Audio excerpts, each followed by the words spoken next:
तो आज हम लोग आधुनिक इतिहास का अंग्रेज बोलिए या तो औंगन बोलिए, ठीक, औंगन या सिख बोलिए, तो औंगन को ही अंग्रेज भी कह सकते हैं, ठीक है। अंग्रेज और सिख युद्ध का पास्ट प्रेजेंट को लेकर चलेंगे, ऐसा कहीं भी किसी भी वीडियो में आपको नहीं मिलने वाला है, ठीक है। ये सिर्फ आपको मिलने वाला है फनी जी के ट्रिक में, ठीक है। और इसमें हम लोग जो है आज बादल सिंह को लेकर चलेंगे, फिर बादल सिंह की कहानी को लेकर चलेंगे कि क्या क्या हुआ था, क्योंकि अभी एग्ज़ाम में कंपटीशन इतना टफ हो चुका है कि कुछ भी आ सकता है, ठीक है। तो क्यों नहीं हम जगह जो अभी समय मिला हुआ है तो क्यों नहीं अभी हम लोग जो है इसमें कर लें, ठीक है, अच्छी तरह से। और रहा जो वीडियो बनेगा, जो मैं बोलूँगा वो सिर्फ कहानी की तरह रहेगा, आप बस कहानी सुन लीजिए। और नोट्स बनाना चाहते हैं तो अपने से खुद से नोट्स बनाइए, ठीक है।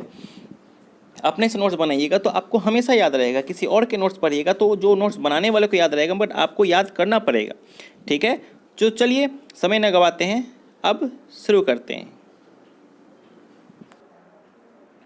तो हेलो फ्रेंड, जी के फनी ट्रिक में आपका स्वागत है। आज हम लोग सिख युद्ध के बारे में लेके चलेंगे। आपने इसके पहले क्या पढ़ चुका है? इसके पहले हम लोगों ने पढ़ चुका है बंगाल के नवाब के बारे में, मैसूर के बारे में, मराठा के बारे में पढ़ चुका है। हर एक के बारे में डिटेली पढ़ चुके हैं हम लोग, ठीक है। जो एग्जाम पॉइंट ऑफ व्यू से इंपॉर्टेंट है। मैं बार बार बोलता हूँ, मैं नोट्स नहीं दे रहा हूँ, आपको नोट्स खुद बनाना है, ठीक है। ना ही मुझे कोई नोट्स का कोई बिजनेस करना है, आप खुद नोट्स बनाइए। मैं बस यहाँ एक दो पॉइंट लिख दे रहा हूँ, उसको कहानी में सुना दे रहा हूँ कि बचपन से आप लोग बहुत से कहानी सुने हैं, तो उसको कहानी को तो आप लोग कभी भी कॉपी में नहीं उतारते हैं, आपको माइंड में बैठ जाता है। बस मैं वही कहानी में बता दे रहा हूँ कि कैसे कैसे किस किस प्रोसेस को लेके आगे प्रोसेस में युद्ध में पहुंचते हैं हम लोग, ठीक है। तो चलिए हम लोग लेट्स से शुरू करते हैं। सिख युद्ध के बारे में हम लोग लेके चले हैं। तो आज हम लोग सबसे पहले लेके चलते हैं बंदा सिंह के बारे में, ठीक है। तो बंदा सिंह जो थे, उनका जन्म जो होता है वो कश्मीर में होता है, 27 अक्टूबर 1670 को होता है।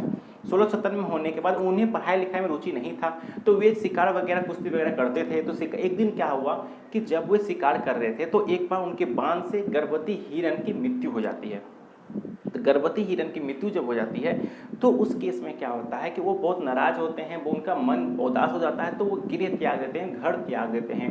घर त्यागने के बाद जो वैरागी के जीवन बिताने लगते हैं, तो उनके जानकी दास से एक भेंट होती है। जो वो जानकी दास से भेंट होने के बाद जो है वे जो है उनसे उनसे जो है शिक्षा लेते हैं। शिक्षा लेने के बाद फिर क्या करते हैं कि उनका नाम जानकी दास जी ने जो उनके गुरु होते हैं वैरागी के, तो वे उनका नाम जो है माधव दास कर देते हैं। किनके? बंदा सिंह के।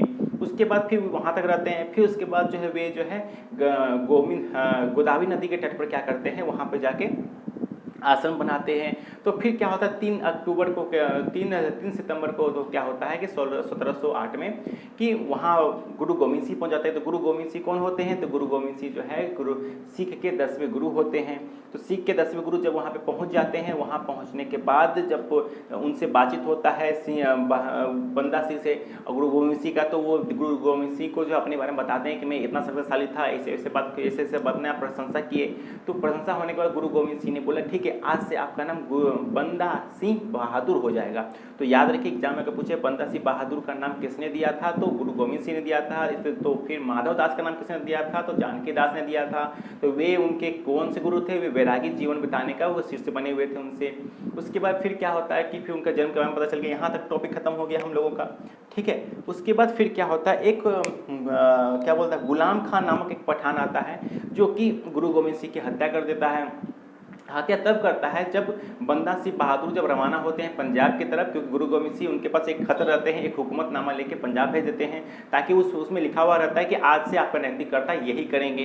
तो जब मृत्यु हो जाने के बाद तब तक वो पंजाब पहुँच जाते हैं, तब इनकी मृत्यु हो जाती है। गुलाम ये क्या नाम है आपको, गुरु गोविंद सिंह की मृत्यु हो जाती है। कब होती है तो याद रखिएगा डेट आप लोग कब, यहाँ पे 7 अक्टूबर 1708 को जो है मृत्यु हो जाती है गुरु गोविंद सिंह का। तो यहाँ तक क्लियर हो गया। कहाँ पे हुआ था गुरु गोविंद सिंह की मृत्यु? तो उनके आश्रम में हुआ था। आश्रम का जगह का नाम क्या है? नादेर क्षेत्र के गोदावरी तट पे हुआ था, ठीक है। अब जो बंद सिंह बहादुर, जो इनका नाम 3 बार चेंज हुआ, एक तो बंद सिंह था, फिर उसके माधव राव आया, उसके बाद फिर जो है क्या नाम बन गया, बंदा सिंह बहादुर बन गया। बंदा सिंह बहादुर किसने किया था? तो यह नाम किसने दिया था? तो इसने दिया था, गुरु गोविंद सिंह जी ने दिया था। तो गुरु गोविंद सिंह के 10वें गुरु थे। चलिए उसके बाद इनसे पहले उनका नाम क्या था? तो माधव दास था। किसने दिया था? तो जानकी दास ने दिया था। तो जानकी दास ने देने के बाद फिर उससे पहले उनका नाम क्या था जन्म के टाइम में? उनके जन्म के टाइम में उनका बंदा सिंह था, ठीक है। तो इस तरह से हम लोगों ने ये टॉपिक एक लाइन कंप्लीट कर लिया। आपकी स्क्रीन पर बंद सिंह बहादुर का पिक आ रहा होगा, गुरु गोविंद सिंह का जी का पिक आ रहा होगा। तो इस पिक आने से क्या होता है कि आपको पता चलते रहेगा कि हाँ कि मैं किस टॉपिक को लेके किसकी बात कर रहा हूँ, ठीक है। तो ध्यान में रखिएगा इस चीज़ को। और रहा अब हम लोग जो यहाँ टॉपिक को लेके चलते हैं, जब वो जो है बंद सिंह बहादुर जब उनको जो है पंजाब का जो नेतृत्वकर्ता के रूप में गुरु गोविंद सिंह भेज देते हैं और उनकी मौत हो जाती है 1708 के बाद से। अब हम लोग जो है यहाँ आते हैं, जब वो पंजाब जाते हैं, पंजाब के बाद जो है वो क्या करते हैं कि अपने सैनिक संगठन को लेके सोनीपत और कैथल पे जो हमला करके अब वो अपना साम्राज्य ले लेते हैं, ठीक है। लेने के बाद क्या होता है कि 12 मई 1710 को वजीर खां की हत्या हो जाती है। वजीर खां की हत्या कौन करता है? तो बंद सिंह बहादुर करता है। बंद सिंह बहादुर उनकी हत्या इसलिए करता है क्योंकि वो जो है गुरु गोविंद सिंह के जो छोटे छोटे जो बच्चे थे ना, उसे जो उन्होंने मारा था, तो इसलिए जो है वजीर खां की जो है हत्या किया था बंद सिंह बहादुर। क्यों किया था? क्योंकि गुरु गोविंद सिंह के जो बच्चे थे उन्हें जो मारा था, कत्ल कर दिया था, इसलिए इन्हें मार दिया गया। यहाँ हो गया। उसके बाद वो सरहिंद पर भी कब्जा कर लिया। जब वो वहाँ चल गए तो फिर सरहिंद को भी अपना साम्राज्य को ले लिया, सरहिंद पर भी कब्जा कर लिया। यहाँ भी टॉपिक खत्म होता है। उसके बाद जलालुद्दीन की हत्या होती है। जलालुद्दीन की हत्या क्यों होती है? क्योंकि जलालुद्दीन की हत्या इसलिए होती है क्योंकि फायेब औरंगजेब के कहने पर तेज बहादुर की हत्या जो है इसी ने किया था, जलालुद्दीन ने ही किया था। तो ये टॉपिक इंपॉर्टेंट हो गया। चलिए यहाँ तक क्लियर हो गया। तो पूछा जा सकता है कि तेज बहादुर की हत्या किसने किया था? तो आप बोल सकते हैं कि तेज बहादुर की हत्या औरंगजेब के कहने पर जलालुद्दीन ने किया था। कंप्लीट हो गया। यहाँ तक भी कोई दिक्कत नहीं होना चाहिए। चलिए ठीक है। फिर सिख राज्य स्थापित करना। अगर पूछा जाएगा कि बंद सिंह बहादुर का मेन मकसद, मेन उद्देश्य क्या था, तो बोल सकते हैं कि बंद सिंह बहादुर का मेन उद्देश्य जो था वो था पंजाब में सिख की स्थापना करना, इनका मेन उद्देश्य था। चलिए ये पॉइंट भी क्लियर हो गया। उसके बाद आता ओहगढ़ को राजधानी बनाई। जब वे पंजाब पे अपना अधिकार बना लिए तो ओहगढ़ को अपनी राजधानी बना लिए, ये भी हो गया। ओहगढ़ में राजधानी बनाने के बाद उसी खुशी के अवसर पर उन्होंने जो गुरु गोविंद सिंह, गुरु नानक जी के उपये में सिक्के चलवाए, ठीक है। यहाँ तक भी कोई दिक्कत नहीं, वो सिक्के चलवा लिए, सिक्के बन गया। चलिए सिक्का भी बन गया हम लोगों का। फिर उसके बाद फारुखसियर की फौज, अब यहाँ पे उनका पतन की ओर अब आते हैं, ठीक है। अब फारुखसियर कौन था? तो आपके फारुखसियर के बारे में देखिए, आपकी स्क्रीन पे आ रहा होगा, ठीक है। तो फारुखसियर के बारे में आप देख लीजिए थोड़ा सा। तो फारुखसियर कहाँ से आया? फारुखसियर आया यहाँ से। मुगल शासक जो थे बहादुर शाह, को पता ही है कि बहादुर शाह कौन थे। तो बहादुर शाह के दो पुत्र हुए, जहादर शाह और अजीम उद शाह, ठीक है। तो जहादर शाह का तो मृत्यु हो गया था।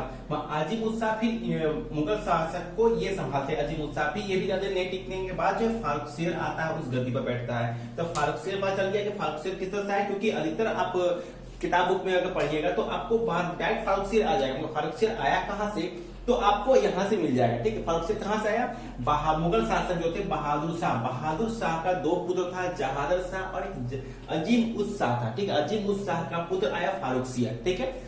तो ये वही फारुखसियर जो था वो औरंगजेब के नेतृत्व करता था, ठीक है। औरंगजेब के मतलब मुगल का जो शासक जो था, बादशाह जो था, वो फारुखसियर जो था, उसकी फौज और अब्दुल अहमद खां का नेतृत्व करता। उसकी जो फौज का जो एक नेतृत्व करता भी तो होगा, तो वो कौन था? तो वो अब्दुल अहमद खां था, जो वो कर रहा था, नेतृत्व कर रहा था। तो वो क्या किया कि यहाँ पे गुरुदास नगर जो था, मान लीजिए सपोज ये गुरुदास नगर है, ठीक है। ये मान लीजिए चलिए ये मान लेते हैं ये गुरदास नगर है, ठीक है। गुरदास नगर में क्या होता है कि यहाँ पे बहुत कुछ है, यहीं पे सभी लोग रह रहे हैं, ठीक है। तो ये क्या करता है, फारुखसियर का जो सेना का जो नेतृत्व करता है अबुल अहमद क्या करता है, इस पूरे एरिया को घेर लेता है। अब समझ लीजिए, इस पूरे एरिया को घेर लेंगे तो खाने पीने का वस्तु को कहाँ से लाएंगे? अंदर में जब तक है तब तक तो चल गया। उसके बाद कुछ दिन बाद क्या होता है कि अब इसका जो बंद सिंह बहादुर जो आत्मसमर्पण कर देता है। कब आत्मसमर्पण करता है? तो 7 दिसंबर 1715 को आत्मसमर्पण करता है और फरवरी 1716 को वो दिल्ली लाया जाता है। कितने? 794, देख लीजिए यहाँ पे 794 के साथ जो है वो दिल्ली लाया जाता है। 794 कौन है? 794 जो उनके सहायक हैं और सैनिक हैं और सिख जो हैं, वो उन सभी सिखों को जो है वो लेके आता है। कौन लेके आता है उन सभी सिखों को? जो है ये फारुखसियर जो है दिल्ली 794 सिखों को लेके आता है और साथ में साथ बंदा सिंह बहादुर को भी लेके आता है। लेके आने के बाद जो तो 5 मार्च से 13 मार्च तक जो है इन लोगों को हर दिन 100 सिखों की बलि या तो 100 लोगों के फांसी पर चढ़ाया जाता था, ध्यान दीजिएगा, 5 मार्च से 16 मार्च तक सभी सिखों को 100 सिखों को मृत्युदंड या फांसी दी जाती थी। कौन कर रहा था? सब फारूकसियर कर रहा था। यहाँ तक कोई दिक्कत नहीं हो रहा, यहाँ तक सभी समझ में आ गया, क्लियर हो गया। चलिए फिर अब जब सब सैनिक चले गए उसके बाद जून में क्या होता है, 16 जून 1716 को जो है ये बंद सिंह बहादुर को और उनके कुछ जो सलाहकार जो बहुत ही जो उनके निकट थे जो थे, उन्हें भी जो है शरीर का टुकड़ा टुकड़ा करके मार दिया जाता है। सोच लीजिए इस तरह का जो वो कर रहे थे फारूकसियर।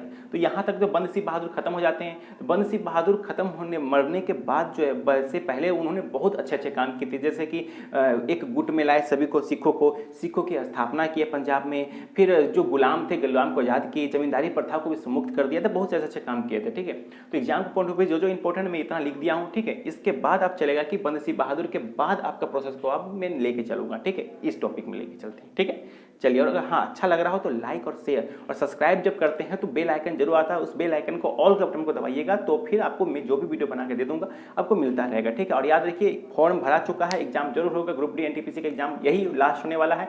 इसके बाद किसी को कुछ चांस ही नहीं मिलता है कि हाँ फिर आपको इस तरह का वैकेंसी निकलने वाला, यही लास्ट चांस है। ठीक है, या तो आप भाग लो या तो मर जाओ। ठीक है, तो आप जी जान लगा के लॉकडाउन में लग जाओ। ठीक है, चलिए तो यहाँ तक हम लोग का टॉपिक खत्म होता है। हो सके तो स्क्रीनशॉट ले लीजिए। ठीक है, अगर हो सके तो मैं एक बार फिर से बताता हूँ।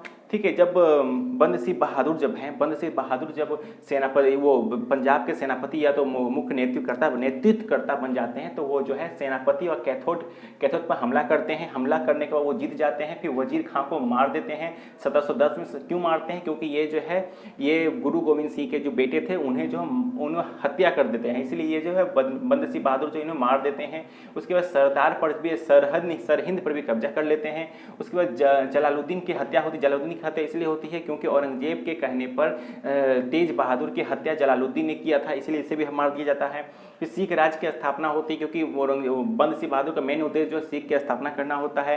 अवगढ़ को राजधानी बनाते हैं। अवगढ़ की राजधानी बनाने के तुरंत बाद जो गुरु गोविंद सिंह गुरु नानक जयंती गुरु नानक जी के पे सिक्का बनाते हैं, तो सिक्का बना दिया गया। फिर फारूकसियर की फौज जो है, फारूकसियर की जो उस समय के जो आपको दिख गया कि फारूकसियर कौन था, पता चल गया। तो मुगल बादशाह जो था फारूकसियर ने अब्दुल अहमद खां के नेतृत्व में एक सेना भेजी, जो गुरुदास नगर में जो चारों तरफ से उसे घेर लिया गया। जब कुछ दिन बाद खाने पीने की कमी होने लगी तो तेज बहादुर जो आत्मसमर्पण कर दिया गया। तो वे जो आत्मसमर्पण करते हैं 7 दिसंबर 1715 को आत्मसमर्पण कर देते हैं। फिर फरवरी 1716 को दिल्ली में जो है फिर जो है बंदी बनाकर 794 सिखों के साथ बंद सिंह बहादुर भी आते हैं दिल्ली। 1716 में आ जाते हैं फरवरी में। उसके बाद 5 मार्च से 13 मार्च तक जो है हर दिन 100 को बलि दिया जाता था, 100 को फांसी पर चढ़ाया जाता था फारूकसियर के नेतृत्व में। उसके बाद फिर लास्ट में 16 जून 1716 को बंद सिंह बहादुर के शरीर को टुकड़े टुकड़े करके बेदर्दी का मौत मार के जो शहीद कर दिया, मार दिया गया। तो आपको यहाँ तक क्लियर हो गया, मैंने सारा पॉइंट कर दिया। हो सके तो इसकी छोट लेना चाहते ले लिए, नहीं तो मैं जो बोल रहा हूँ कहानी आप सुन लीजिए। अब उसके बाद खुद टॉपिक बनाइए, खुद आप अगर कोई बुक पढ़िएगा तो आपको ध्यान में रहेगा हाँ ऐसे ये तो चला था। तो मैं बारह बोल रहा हूँ, मैं आपको प्रेजेंट पास्ट फ्यूचर तीनों लेके चल रहा हूँ ताकि आपको किसी बार कोई दिक्कत ना हो। आप स्क्रीनशॉट ले सकते हैं। ठीक है, तो चलिए अब लास्ट टॉपिक लेके चलेंगे। 1-2 हो गया, अब तीसरा पार्ट आज खत्म करते हैं आज को। चलिए, तो आज के लिए इतना ही, मिलते हैं नेक्स्ट वीडियो में। और हाँ, अगर अच्छा लगे तो लाइक और शेयर सब्सक्राइब जरूर कीजिए। अगर आप सब्सक्राइब करते हैं तो बेल आइकन जरूर दबाइए, जिससे कि आपको हर पल का नोटिफिकेशन को मिलता है जो भी मैं वीडियो डालूँ। चलिए मिलते हैं नेक्स्ट वीडियो में।